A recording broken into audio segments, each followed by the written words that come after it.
Hey guys, I'm going to do a video today on a vehicle that I'll probably never review, but encountered something with it that's very common for this particular model. As you can see, it is a Nissan Altima. I inherited this car from the family when Grandpa passed away. It was his car, and he and I actually got this car for him together.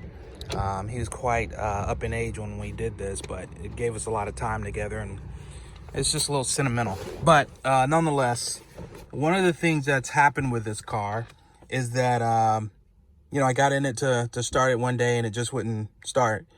And I thought it was a battery. I have a couple of cars that I don't drive often and they sit. And so I just assumed it was the battery. So I went through a week of messing around with the battery. I actually bought a new battery and it still didn't work. And I thought, wow, this is interesting. So I went online, found out that there's a common problem with the 2007 through 2011 Nissan Altimas, where when you start them or try to start them, you'll get this showing up and you'll get nothing when you hit the start button. It's very temperamental. It'll start sometimes it won't. One of the things that I found in my search was that a couple of people had mentioned there's a little switch underneath. Take you down so you can see. You look here, you see two plugs. The one on the left with the white cap is actually the brake plug, that little display I showed you with the foot on the brake pedal. That's very crucial in ensuring that the car starts when you push the button. So this thing is attached to the brake pedal. When you depress it to start the car, there's a switch that gets engaged. What's happened is the switch started to fail. And in the videos that I found, a few people had mentioned just disconnecting it and reconnecting it. A couple had mentioned just squeezing it and seeing if that would resolve it. So I did a little bit of both of those. And basically what I found was that would solve it for a moment and then it would happen again. I mean, if a switch is bad, the switch is going to keep being bad until you replace the switch. So then I started to think, well, I'll probably have to replace the switch, which I'm not really keen on, but it's not very expensive. It's just a little bit of time to get it out and, get everything connected back. Well, before I did that, I thought, let me just give something else a shot. And this might help some of you who have had this problem or know someone with an Altima who might be going with the same or dealing with the same problem. Knowing switches and how some of the, devices and mechanics work in a car, I just thought maybe the switch is just full of debris. So I took the liberty of taking some WD-40 and just spraying in the actual switch. I'll try to get down here so you can see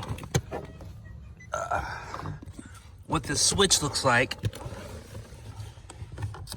So there's the wiring, and right here you can see the switch. So when you let the brake off, it's engaged. When you hit the brake, it's disengaged. And this allows for the ignition to start.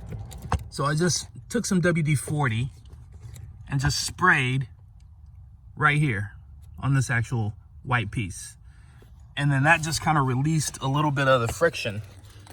And that was about a week ago. And the reason I was going through all that trouble is because I had a relative coming into town who was going to borrow this car for a week. And I didn't want her having to deal with the car starting, not starting, and not knowing what's going on. So I'm happy to say that after that week has passed, the car was returned yesterday and pretty much doing everything it should. Starts up every time.